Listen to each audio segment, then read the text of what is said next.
Hey, everybody, welcome to another episode of No Way Jose, starring the Boston Mass, Jose Raymond, brought to you by his website, thebostonmass.com. Also, be sure to follow him on Instagram at the Boston Mass. That's 2 E's. And of course, check out his YouTube channel, The Boston Mass. Please welcome from the great state, Massachusetts, Jose Raymond. What's up, dude? What's up, brother? So, we're going to do the Cal Pro preview, but we're speaking on a Tuesday afternoon, and we finally got the news this morning about the Arnold Classic. It's on. It's going to be the date that they said, September 25th. It's going to be in Columbus, Ohio, not Santa Monica. However, just 4 divisions: open men, classic physique, women's fitness, and women's bikini. So a stream and no expo. And they're going to put it on again. They're going to start everything back to normal next March 3rd through 6th. Expo, all divisions, Arnold Amateur, all that good stuff. So, man, they're going to have like 6 months to turn around, less than 6 months to turn around the 2021 to the 2022 Arnold Classic. How nuts is this? Well, they'll probably change the date next year too. Depending on what's going on, if they have an expo next year, I think it's going to take more time to set that up. I don't know, man. There's no 212. There's no men's physique. There's no women's bodybuilding. No women's physique. Yeah. No figure. At least they're doing it. They're doing something. I think they were probably limited with time and resources. It's a little disappointing. There's no 212. I did all 5 years that they had it. That was an exciting show to be at and to compete at. And these 212 guys are awesome. So I think they deserve a platform such as the Arnold. Yeah. But maybe they'll bring it back someday. Who knows? But at least they're doing something. The quality of the 212 was fantastic. The first year they did it, Flex Lewis won, right? Am I right? Mm-hmm. Then I think, did you win it the next year? Yep. And then it was, Kamal won it a couple years later. So right there, you have 3 212 Olympia champions were also within those 5 years. So I was the only American to win. Really? Wow. Yeah. You had Wales, yeah, US, Japan. Hidetada, that's right. Yeah. Kuwait and Yanni, yeah. And Lebanon, or where's Kamal from? I know this. I know the answer to this. Libya, yeah. Libya, yeah. Sorry about that. Wow. What a great... Yeah, that's a feather in my cap. I'm the only American to ever win the 212 Arnold. And assuming they never bring the 212 back, you're the only American that ever did win it. So yeah.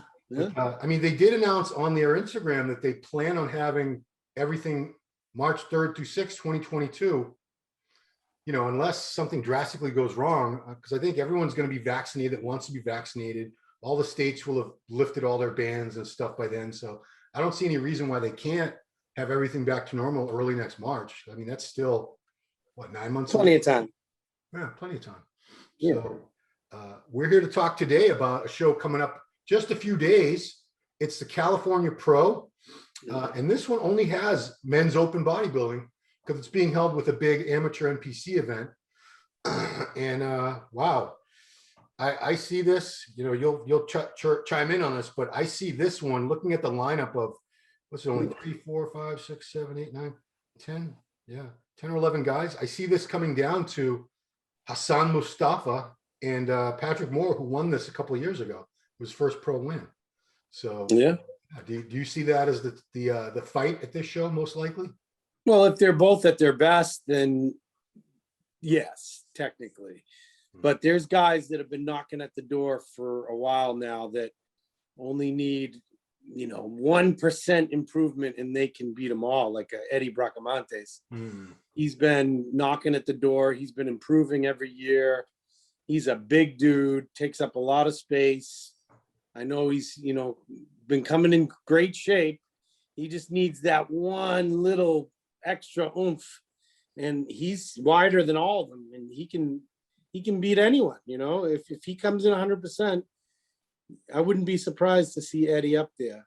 Because he's a guy that first couple seasons he didn't do very well as a pro, but he started making top fives. And I want to say he was like third at this show last year. Yeah. He's been pretty high. He's getting better and better. Yeah. Thing about Hassan though, we see him getting, me and you are both very, very critical of condition. So we want to see like outstanding condition from everybody, but he's getting closer and closer. The way he looked at New York Pro, unless, if he tightens up even like 5% from that, I don't know who's going to be able to beat him except maybe Patrick Moore, just because Patrick, the one thing that I see as Hassan's biggest flaw, because we're picky, is structure. He's not very wide in the clavicles. Patrick's like 4 feet wide across the shoulders. Yeah. So. Yeah. But, Hassan, I was talking to Chris Aceto yesterday, and they each have what the other doesn't. Like, Patrick has that perfect structure, that flow, the width in the shoulders, but he doesn't have that front to back thickness like a Hassan. He doesn't have the overall musculature of Hassan, and certainly doesn't have the legs of Hassan. No, I mean, who does? So, if they're equally conditioned, it's a bodybuilding show. It's not a classic physique show. It's a, and don't get me wrong, Patrick has gotten bigger and made improvements, and he's very capable of winning this. But if they're both 100% crazy conditioned, it would be hard for Hassan to not win a bodybuilding show looking like that. Yeah, I mean, he's got so much that round, full, thick muscle that we don't see a lot of, even today at this level. We don't see it at all. There's nobody that looks like Hassan. True. There's nobody that thick, that short, that thick front to back with 23-inch arms, and just his quads look 60 inches. I mean, it's crazy how big and round he is. His pecs are striated top to bottom. His back lat spread is insane. Yeah. It's funny because people will say, "Oh, he looks blocky." He's not blocky. It's just he has narrow clavicles. When you see him hit a rear lat spread, his waist is tiny, and his quarter turns, his waist is small and tight. He's really made improvements with his presentation. It still needs to get better, but he is fully capable of wiping out just about anybody. Yeah, Flex Wheeler has been helping him with his posing. And he was at the New York Pro, and he was deeply upset that Hassan got third. Him and a couple of the others sitting around him, they had him winning that show over Nick, over Justin.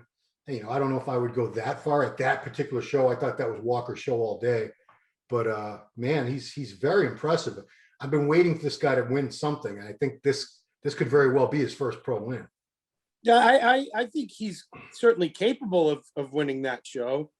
Of beating a Nick, but he not on that day. I don't think it was close. I don't think he still needs to work on his presentation. He still needs to be a little drier, and Nick nailed all those things.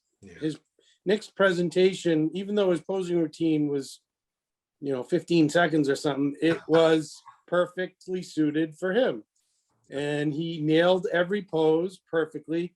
He put in all the time and work to be the winner. And I can't wait to see Hassan nail it like that. And he could certainly beat Nick and anyone else for that matter. But I think he ended up where he pretty much should have. Yeah. So another guy that I'll be watching at this show is this Muhammad El Imam, who I didn't even really know who he was, to be perfectly honest, until the Indy Pro. The name was kind of vaguely familiar, but until I saw him at that show, and he came very close to, I don't know if he was going to beat Justin Rodriguez, but he's the only one that really pushed Justin Rodriguez at that show. And very impressed with the size, the density, thickness, huge legs, huge delts, back, everything except could have been a little tighter. And then he did something at the New York Pro, and the condition was probably about 10% down from Indy, but if that guy gets it together in time for this, somehow, some way, I think he's going to be pushing these guys too. I think his condition was perfect at Indy. Yeah. He went significantly backwards, and his placing showed it in New York. I don't know what he did. Maybe he just wasn't used to the traveling part of it, or maybe he binged after the show in Indy and thought he could get back down in time. But now he's had a few weeks to get back to that condition. If he looks exactly like he did at Indy, or even better, he could win this show. I mean, why not? I thought his structure was awesome. I thought his front double was awesome. Yeah. He had everything. Incredible legs. I think, Justin just had a bit more on that day. Yeah. A little more size, a little more polish on that day. But yeah, he's one to watch. Hopefully he does return to his look that he brought to Indy. And, he's going to give them this is a great show because there isn't, Patrick's probably the highest placing guy. Yeah. But, he's put on some size. We don't know what that translates to yet. I've seen a few photos of him and he looks incredible. His legs seem to have come up significantly from what I could see. And he's a lot bigger than he has been in the past. The guy that I've been seeing pictures circulate is another Mohammed Shaban. Yeah. This guy is peeled and really dry and very impressive. I don't know, again, what that translates to on stage, but the photos I've been seeing are pretty crazy. I don't know how big he is, tall, weight. I don't know any of that, but he looks awesome. Yeah. He's got a pro win already. I think it was that big man show in Portugal, Portugal, right?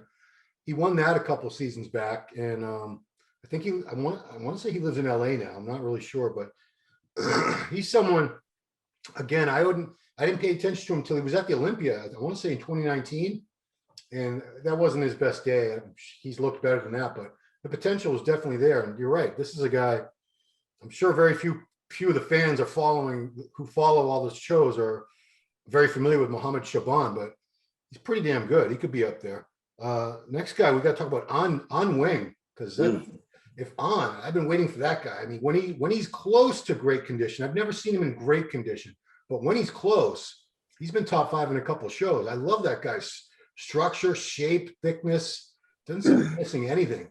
New York, he was off his game, but he's had a little bit of time 2 weeks, not a ton of time, but we've seen people make really, really drastic improvements in 2 weeks. Yeah, I love that guy. I love his physique, as you said, is incredible flow, incredible everything. He's very complete. He's not missing anything. He's just missing that real hard condition. From what I know, he's in Vegas. He's been training at Flex's gym, and they're posing the hell out of him. And I think he's going to be significantly better with that extra time. And this is a perfect lineup for him, where he's not drastically outsized. He has the shape and structure to stand with anyone. So this is going to be interesting to see if he knew that and knows that this is his opportunity. Yeah, where he can make an impact. And if he does everything it takes, he's another guy that could catch Hassan sleeping or Patrick and possibly win the show. I've seen crazier things, that's why people are like, oh, Jose thinks everyone can win. Well, that's the reality of it. Yeah, they're all very good pro bodybuilders that just have to nail it on that day. Yeah. It's not rocket science. You just bring condition. All of them are big. All of them have muscle. Yep. You got to bring the condition. And if they do, just about any of these guys we're talking about can win. Yeah. I mean, it's, when we do previews or talk about shows like the Olympia and the Open in 212, once you get to the top 6 or 8 guys, let's say, any given day, any one of those guys can beat all the other guys if the circumstances are right. They're all elite. You're all the best in the world. So, yeah. I know has done. I think he's done this show every year that it's been promoted. So, like 5-6 years in a row. And he's a California guy. I know he wants to win. Yeah, that would make sense for him. Another guy. Hey, about my boy Freddie Smalls coming back after a 3-year hiatus. Yeah, I was getting right. That was my next thing, because you've known Fred since, geez. Oh, teenagers. Yeah. Yeah, I love Freddie. He's a great dude. He sent me some pictures a couple weeks ago, and he looks in great condition. He had some catastrophic injuries in the past couple of years. What happened? He tore his pec. Oh God. Yeah, I mean, I don't know what else he tore, but he messed himself up pretty good. Yeah.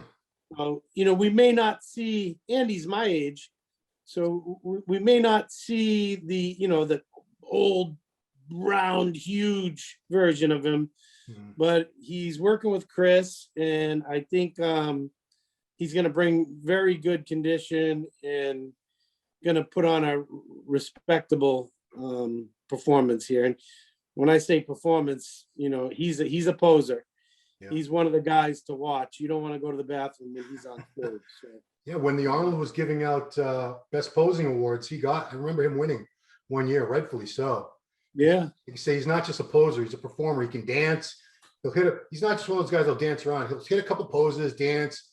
He jumps up like 10 feet in the air and touches his leg. He's an athlete. He's crazy. Yeah, he's really fun to watch. He's a businessman. He's doing really well with his training and prep business and down in Delaware. And he's a businessman. So he will put on a show, to draw eyes to him. I'm excited for him. And, hopefully he does well. He could certainly end up in the mix. Yeah. Like I said, I don't know. He's, even if he doesn't have that roundness that he had, he is. So you're 47 now, 46? Easy. Yeah. So he's got to be 45, 46. Yeah. So he's got that old man muscle, all that crazy detail and things that the kids in their 20s don't have yet. So who knows? Another couple of more guys in the show. Camilo Diaz from Colombia. I saw him at the past couple of shows. I'm glad he's pushing on. Very good overall physique. He's not enormous, but he's pretty balanced and he gets in really good condition. He should get a look. I mean, there's only 10 or 11 guys. And I don't know, have you ever heard, Stephen Frazier from Arlington, Texas, from the Metro? Yeah, Feds. I know Stephen. He's beautiful. He's a big dude. He's got huge arms and, he's one of those guys, if he can nail his condition, he can sneak up in there. Yeah. I don't know.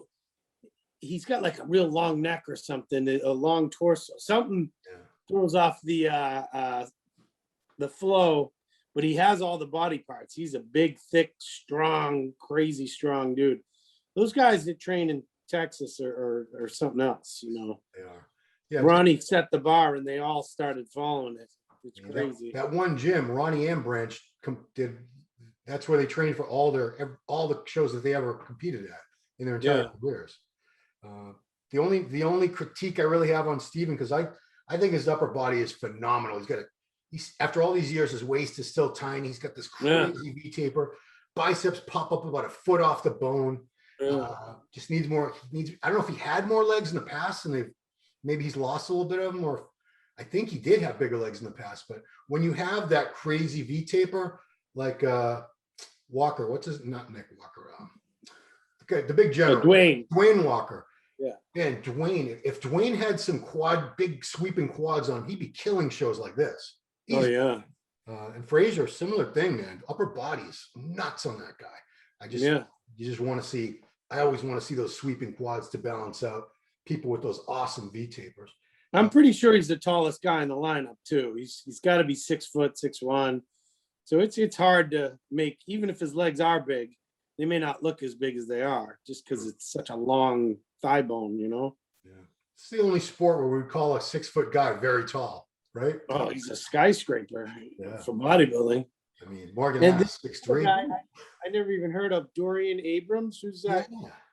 I mean, you'd think with Dorian, just that name, it would have caught our attention at some point in time. Yeah. We got Dorian Haywood, Dorian Yates, obviously the original Dorian. I don't know anything about him, but I'm curious to see what he looks like. Watch him come out and win. I don't know anything about him from Sacramento. Stranger things have happened in this sport. You never know, especially since we have no idea what this guy looks like. Right. Well, Dorian, we're giving you a shout out here, man. We're wishing you luck and hope you go out and win it. Yeah. Even though, we don't know who you are, but, there are a lot of people we don't know who they are, and they come out. And I didn't know who Muhammad Al-Amin was. Yeah. I think he's only prior to this year, I think he'd only done a couple pro shows like in Europe. I think he did the Romania and maybe like one other show, and that was it. Yeah. So there's so much talent out there that we don't really know about until they come, usually until they come over here and do one of the bigger shows or one of the shows that we pay attention to. Yeah. Well, Dorian, see what you got, Dorian. Maybe I should have researched you more. Yeah, he could be a 212 guy for all I know. You know, it's a local, maybe it's because it's a California show, and he doesn't travel for a 212 show. He could jump in. I don't know. Maybe he's a super. Who knows? Yeah. You know, people are confused by when you said that. They should realize that a 212 guy can jump into any open show he wants, but you know, not the other way around. Unless an open guy can't go into a 212 show unless he can make weight. But you know, yeah, like E10 did. Right. But once you got your pro card, you know, like he could do classic physique if he wanted, if he could make the weight. It's all interchangeable. As long as you're a pro, you're a pro.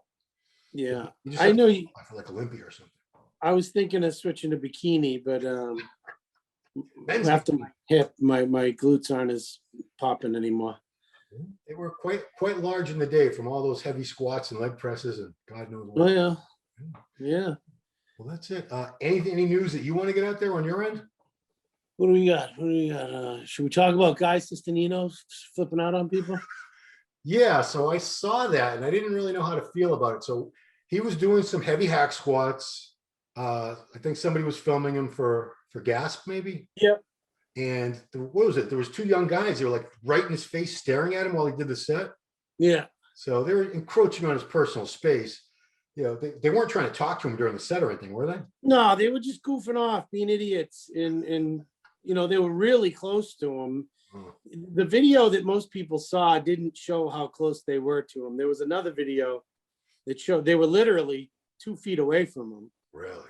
While he's doing hack squats and goofing off. And if anyone knows Guy, like most people, if you're doing a heavy set of anything, I don't want you there joking and screaming and laughing. And, you know, I don't blame him whatsoever for, you know, getting aggravated by it, you know. Yeah. And he asked them, guys, what are you doing? You know, not while I'm in the middle of the set. They were standing right in front of him. Yeah. And then when he stopped, they moved over. So it looked like he was yelling at someone that was 20 feet away. And that wasn't the reality of it. He's gotten a lot of shit for it. Every media outlet has covered it and, you know, kind of tried to shit on him. But I did not. I left it alone. Yeah, no, I will go on record as sticking up for him. He's a good friend of mine, but if he was being an asshole, I would tell him. And I saw it, and I don't blame him for a second. You know, it's dangerous, man. He's got a lot of weight on there, and he's trying to focus on what he's doing. It's distracting and annoying. And, you know, you're there. He was filming for the gym, for the gym owner. Gasp owns the gym. He was flown out there to film for Gasp. So they were there doing whatever they were doing, just being disrespectful. Like, and the guy was like, bro, it's a public gym, bro. And that's when it set him off. Like, dude, I asked you, just get out of the way. Yeah. And they were trying, they made it worse than it had to be. You know damn well if someone was doing a set and you were acting like an idiot and he said something, you'd be like, oh, my bad, I'm sorry, dude. Yeah. You walk away. You don't give him the, we pay money to come here too, bro. Well, he's being paid by the owner to be there. Yeah. You know, the unfortunate thing is, even though his response was perfectly justified and appropriate, just because he's a bigger dude, it's going to be construed like he's the asshole. They're going to say roid rage trend. Yeah. And I think that was a big backlash. Is, you know, what's he supposed to do? Just let people walk all over him just because he can't show any anger, or else he's a dick. Anyway, yeah. No, that is exactly what's going on, and because there's not a lot happening in the bodybuilding world right now, every media outlet talks about it, and it was nothing. He didn't throw any punches. He, you know, Guy is a loud, boisterous dude, so like that was par for the course with him. You could have said happy birthday to him, and he would have yelled just as loud. You know, it was stupid. It was blown out of proportion, made into a big deal. You know, he posted it himself. He probably shouldn't have done that because it brought even more attention.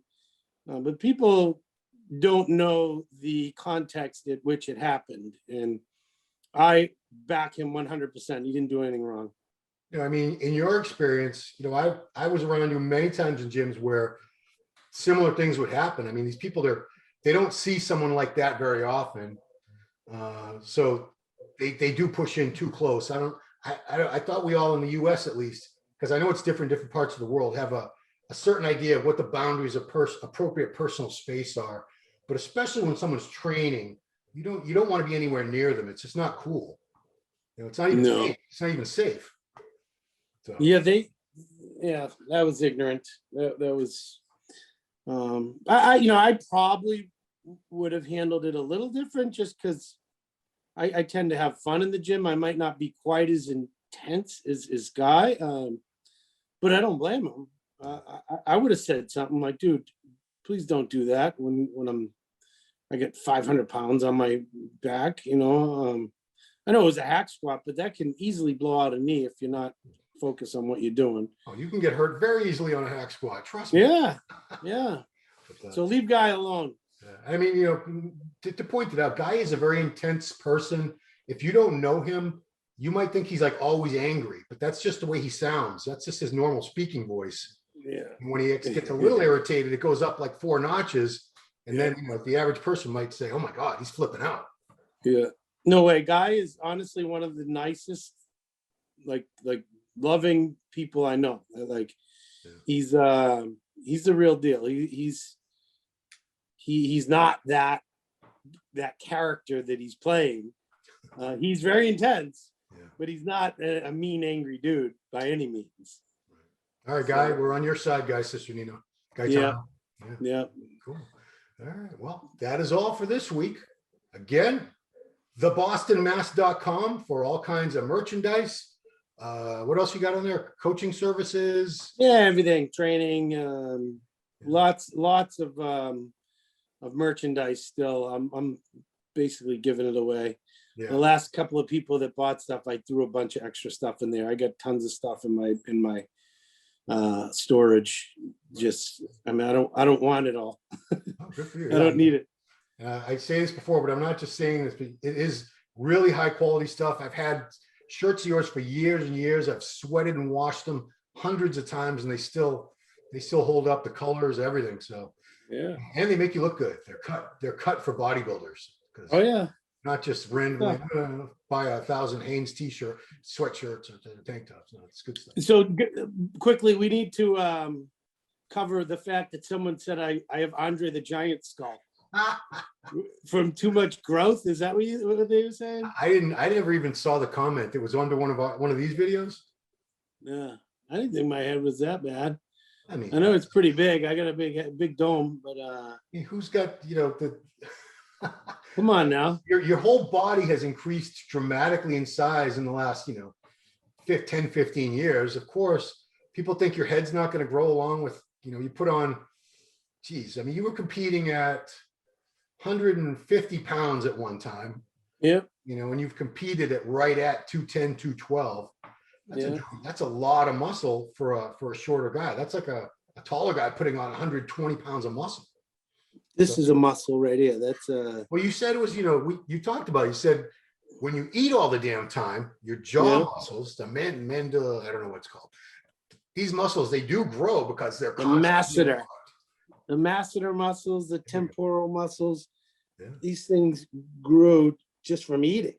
Yeah, especially if you're eating chicken breasts. Shit, you got to really chew hard, like dry ass chicken breasts. So. Yeah, it's not from growth. I don't know.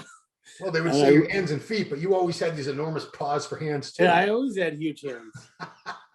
I started my own page. Everyone check it out. Only Hands.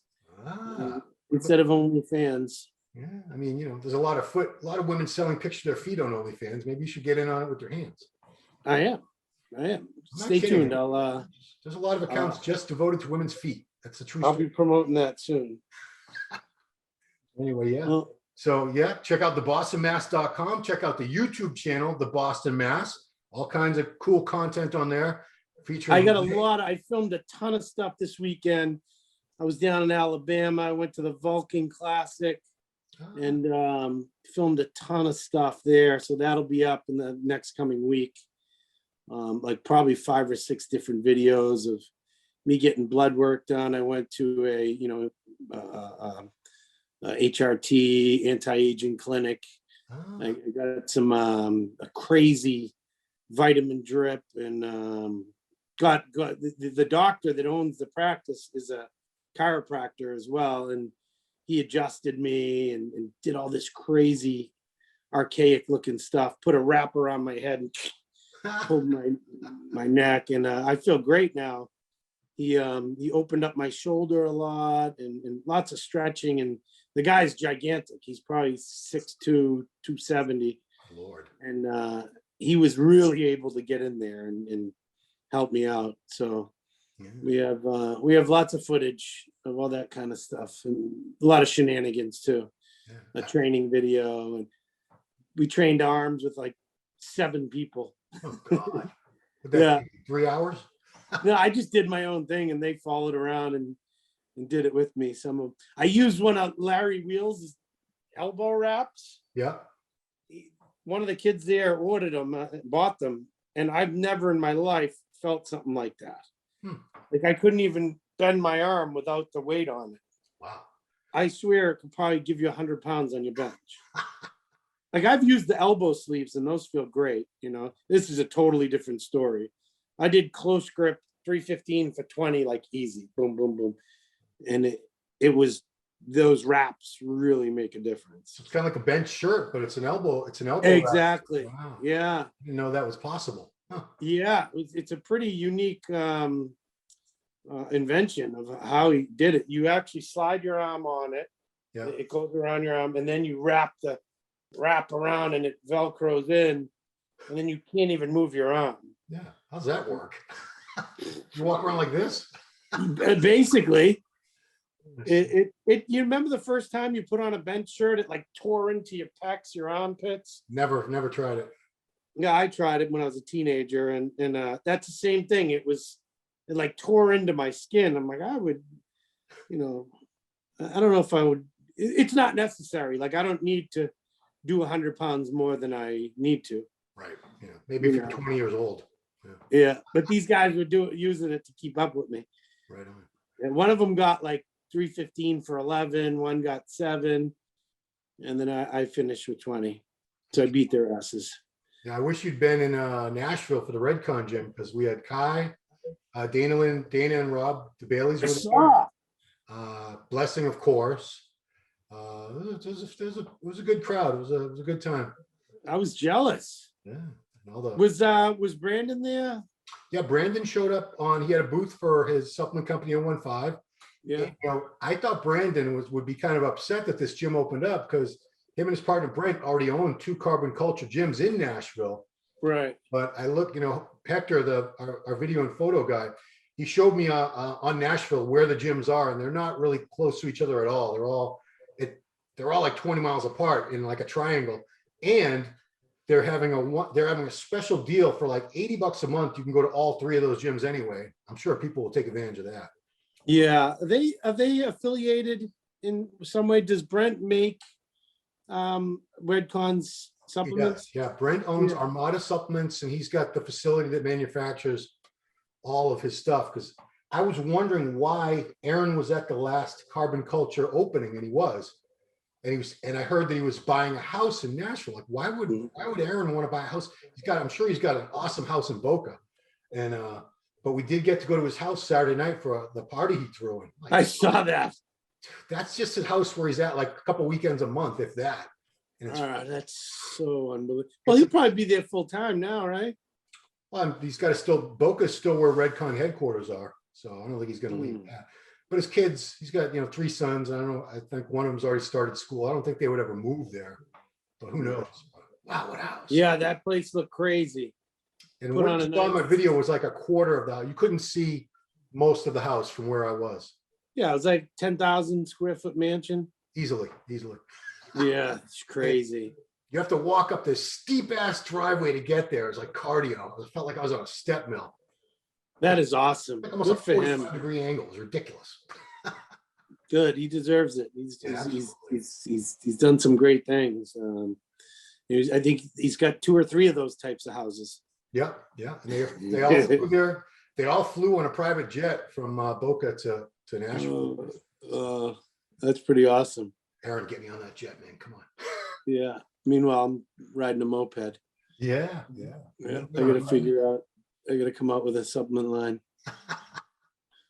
All right. Well, all right, dude. Well, thank you so much for this. And yeah, hey, California. wait. One more question. Did Linn Bailey commit to competing again? I know she's been posting some stuff. She's been. She's kind of avoided the question. I did ask her. I wouldn't be surprised. I think she's at a point now with the businesses and everything where, I don't know, she was saying she's too busy with everything, but I feel like she could come back. I don't know how she would do that because women's physique has changed a lot. It's queens of structure, basically. I don't know. Sarah Villegas wasn't structurally perfect like Shanique was, but shredded to the bones. I mean, I don't know. If she came back, I don't know how well she would do. I don't think she would win against these people like Villegas, and if Shanique comes back, but God, there's millions of people around the world who would love to see her run. It doesn't matter where she places. You're right. It doesn't she matter. Could have her own show, and more people would buy tickets to that than they would to see the Women's Physique Olympia. Yeah, I mean, she could do pay-per-view on her workouts leading up to it and make, It could be just a guest posing for her, and it'll be worth it. It'll be exciting. These are the situations where someone like Dana could go to the promoter and say, "Listen, you give me 25 grand, and I'll do the show, and I will sell the place out." Yeah. I don't think 25 grand does much for Linn Bailey these days. No, I don't either. But for a day, I would probably say give me 250. Well, 25 is more reasonable. Yeah, 45. Let's just round it off to 50. And then she get a free booth, and she, her and Rob will find a way to make $250,000 that weekend. Yeah, they're good. They're hustlers. They work their asses off, those two. Yeah, I know. That is a good point. Yeah. If Rob heard me say 25 grand, he'd slap me. We did an interview, and she did remember being broke not that long ago. She remembers being out for at a fancy steakhouse. It was her, Rob, and Aaron were the only ones at this giant table that weren't wealthy, and they were afraid to order anything because everything was so expensive. So they were just eating a little bit of appetizers from that other people were ordering. So they've come a very, very long way, those two. Yeah, it's awesome to see it. I remember when they first started out and living in Reading, Pennsylvania, and they always seemed to be happy and successful, no matter how much money they had in their bank account. So that's a valuable lesson. They were wealthy long before they were rich. Right. They didn't need that to define them or anything, but But man, talk about somebody with crossover appeal. There's millions of people, millions of women, especially around the world. They couldn't name one professional figure, bodybuilder, physique woman. They couldn't, even the Olympia champions, but you say DLB and they all know who she is. Oh yeah. Yeah. You just have to say DLB. Oh yeah, DLB. I love DLB. Yeah. All right. That is all. So thanks, Jose, for this week's episode. Thank you guys for watching another episode of No Way Jose. Be sure to subscribe to the channel if you're not already. Share the videos, like, comment, do all that good stuff. Hit the little bell thing. Please do all that good stuff for us. We appreciate it. And we'll see you next time.